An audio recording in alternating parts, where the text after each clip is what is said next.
തരംഗമുഖമുള്ള മഹദിയാൾ വിഷാദത്താൽ തരിപോൽ തളരുന്നു കഥനത്തിയാൽ തരുണത്തിൽ മഹാനായ അബൂബൈദാരുളുന്നു താവകമുഖമെന്തേ കറുത്തീരുണ്ട്. അതെ, ശാം യുദ്ധത്തിൽ ഹെർക്കൽ ചക്രവർത്തിയുടെ മകളെ സഹാബത്ത് യുദ്ധത്തിൽ പിടിക്കുകയുണ്ടായി. അബദ്ധത്തിൽ വന്നുപെട്ടു. അങ്ങനെ ആ സമയത്താണ് ആ പെൺകുടിയുടെ മുഖമാകെ കറുത്തിരുണ്ടുകയാണ്. കാരണം മുസ്ലിങ്ങൾ എന്നെ എന്തെങ്കിലും ചെയ്യുമോ, ഉപദ്രവിക്കുമോ? കാരണം അത്രക്കും സുന്ദരിയായിരുന്നു ഹെർക്കൽ ചക്രവർത്തിയുടെ മകൾ. ആ സമയം അബൂബൈദ റളിയല്ലാഹു തആല അൻഹു ചോദിച്ചു, എന്താണ് മഹദി ഭവതി അങ്ങേക്ക് സംഭവിച്ചത്?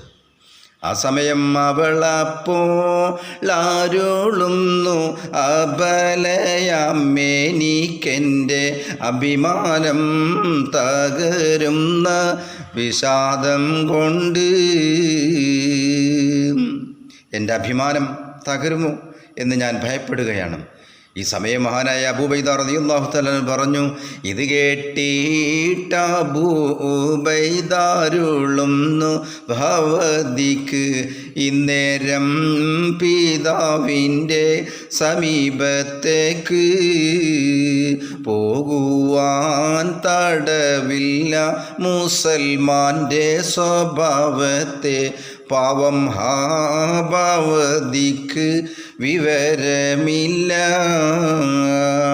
ജുസീഫൈൻ, ഹെർക്കൽ ചക്രവർത്തിയുടെ സൗന്ദര്യത്തിൻ്റെ നിറകുടമായ ജുസീഫൈനാണ് മുസ്ലിങ്ങളുടെ കരങ്ങളിൽ എത്തപ്പെട്ടിരിക്കുന്നത്. പക്ഷേ മുസ്ലിങ്ങൾ അവളെ ഉപദ്രവിക്കുമോ എന്നായിരുന്നു അവൾക്കുള്ള ഭയം. അബൂബൈദ റളിയല്ലാഹു തആലയുടെ വാക്ക് കേട്ടപ്പോൾ അവളുടെ മനസ്സ് അതാ സന്തോഷം കൊണ്ട് തുള്ളിച്ചാടുകയാണ്. ഞാനിവിടെ സുരക്ഷിതയാണ് എന്നുള്ള കാര്യം മുസ്ലിങ്ങളെക്കുറിച്ച് അവർക്ക് അറിയില്ലല്ലോ. ഞാനിവിടെ സുരക്ഷിതയാണ് എന്നുള്ള കാര്യം അപ്പോഴാണ് അവർക്ക് ബോധ്യമായത്. ജുസീഫൈനെ ഇത് കേട്ട് മനം കുളിർത്തോരുങ്ങുന്നു. ജേതാക്കൾ അവരോട് മതിപ്പേറുന്നു. തൗമായും സമൂഹവും ദിമഷ്ക് വിട്ടുടൻ പോയി.